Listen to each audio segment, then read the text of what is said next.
Good morning students. Class 12th subject biology, unit number 7, chapter number 5, topic name या chapter name principle of inheritance and variation। Last video lecture में आपको monohybrid और dihybrid cross के बारे में एक short में ओवरव्यू दिया गया था और आपको कुछ होमवर्क भी दिया गया था और आपने वो होमवर्क कंप्लीट भी कर लिया होगा, नोट्स भी बना लिए होंगे और याद भी कर लिया होगा। अब अपन बात करते हैं Mendel law of inheritance. Specially बात करें जो हमने आपको मोनो और डाईहाइब्रिड क्रॉस या जो बताया था वो यहाँ पे ये मोस्ट इम्पॉर्टेंट टॉपिक है मेंडल लॉ। ठीक है, ये मेन हेडिंग है, इसके अंदर बहुत सारी चीज़ें अपन पढ़ेंगे।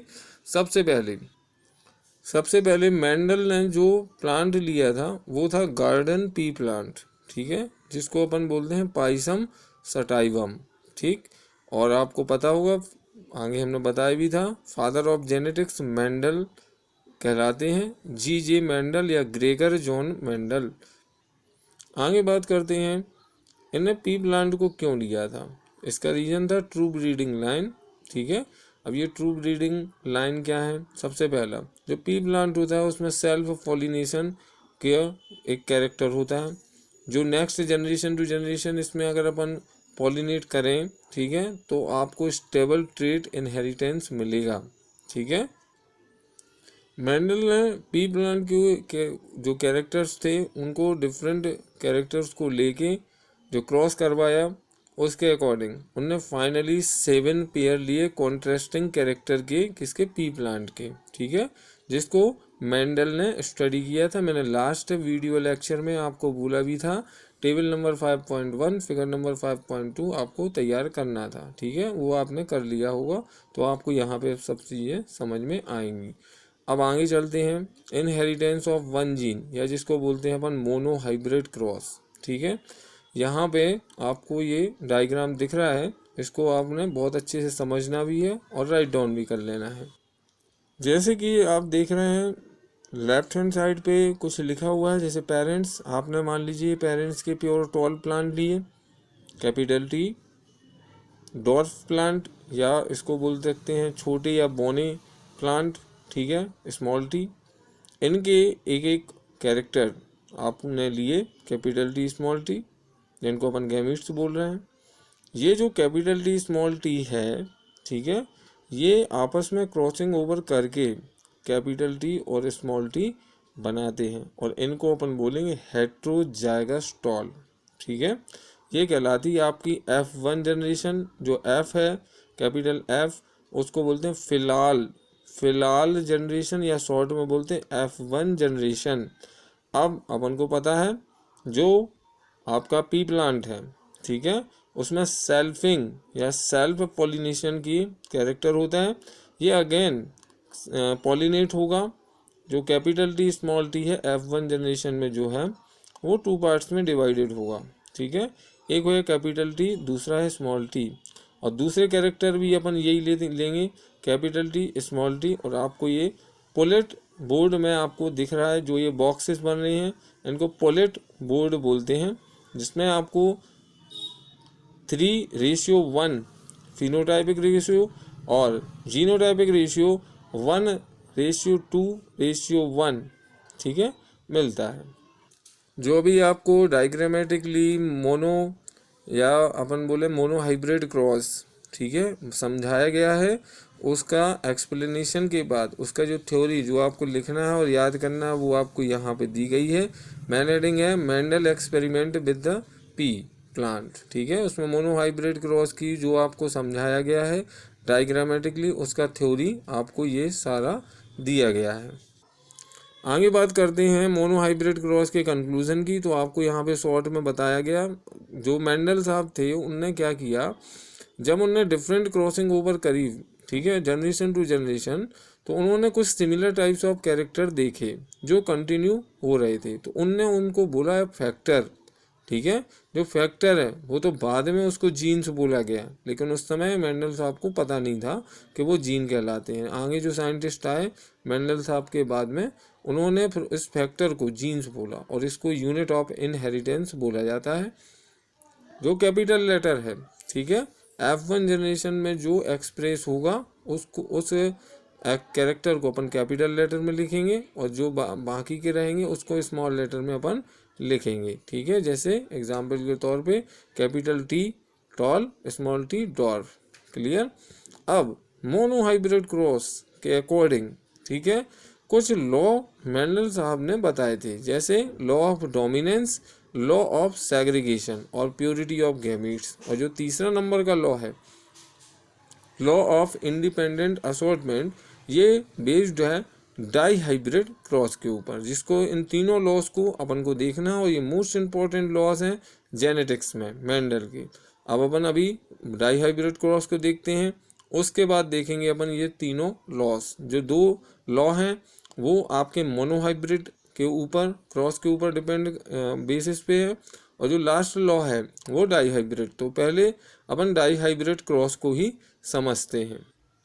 तो डाई का मतलब होता है टू, तो यहाँ पे क्या करना है, अपन को टू पेयर लेने हैं कॉन्ट्रास्टिंग कैरेक्टर के, ठीक है, जिनको अपन डाई हाइब्रिड बोलेंगे। और उन कॉन्ट्रास्टिंग कैरेक्टर जो पेयर लेंगे अपन, ठीक है, उनमें अपन क्रॉसिंग ओवर करवाएंगे। अब अपन देखते हैं मेंडल साहब ने कॉन्ट्रास्टिंग कैरेक्टर जो लिए थे टू पेयर्स, तो कौन कौन से वो पेयर थे। पहला पेयर था राउंड एंड येलो, मतलब कैपिटल R और कैपिटल Y, ये पेयर में है। सेकंड कैरेक्टर था wrinkled and green seeded, small r और स्मॉल y। अब देखते हैं अपन ये डायग्राम की हेल्प से, उसकी थ्योरी आपको ऊपर लिखी गई है, ठीक है। डायग्राम समझते हैं। जो इनने राउंड और येलो और रिंकल्ड ग्रीन जो इनने कैरेक्टर्स लिए थे, ठीक है, टू पेयर्स ये हैं आपके, one pair each of them. तो उनके जो गैमेट्स हैं वो क्या रहेंगे, capital R capital Y, small r small y, ठीक है। और इनसे, ठीक है, इनसे जो F1 जनरेशन बनेगी, ठीक है, उसमें आपको इसमें ऑफ स्प्रिंग डेवलप होंगे। ये अगेन ये सेल्फ पॉलिनेटेड होंगे, और उसमें जो नए ऑफ स्प्रिंग बन रहे हैं उनका रेशियो आएगा 9:3:3:1। इसको आप फिगर नंबर 5.8 फॉलो करें बुक से, आपको इसमें समझ में आ जाएगा। ज़्यादा डिफरेंस नहीं है, जैसा आपको मोनो हाइब्रिड क्रॉस बताया गया है, ठीक है, वहाँ पे अपन सिंगल पेयर लेते हैं और यहाँ पे अंतर है डबल पेयर का। अब जब डबल पेयर लेंगे तो उनमें जो आंसर आएगा आपको नीचे जो जनरेशन मिलेगी वो भी ज़्यादा मिलेगी, ठीक है। अब अपन most important topic Mendel law of inheritance को देखते हैं, जिसमें फर्स्ट लॉ है लॉ ऑफ डोमिनेंस, ठीक है। इसमें कुछ बेसिक समझ लो, जो भी अभी आपको दोनों एक्सपेरिमेंटल डाटा बताया गया है मेंडल साहब का, उसके अकॉर्डिंग क्या था कि जो जनरेशन टू जनरेशन जो कैरेक्टर ट्रांसफॉर्म हो रहे हैं, ठीक है, तो मेंडल साहब ने एक कंक्लूजन निकाला था कि कोई एक ऐसा है ना, कोई एक ऐसा फैक्टर है जो कि ये काम कर रहा है, ठीक है, ये कोई एक ऐसी डिस्क्रीट यूनिट है जो कैरेक्टर्स को कंट्रोल कर रही है, उसको उन्होंने बोला था फैक्टर। बाद में उसको क्रोमोसोम और जीन के फॉर्म में बताया गया था, ठीक है। जो फैक्टर है वो पेयर में ही ऑकर कर रहा है, मतलब पाया जा रहा है जनरेशन टू जनरेशन, ठीक है।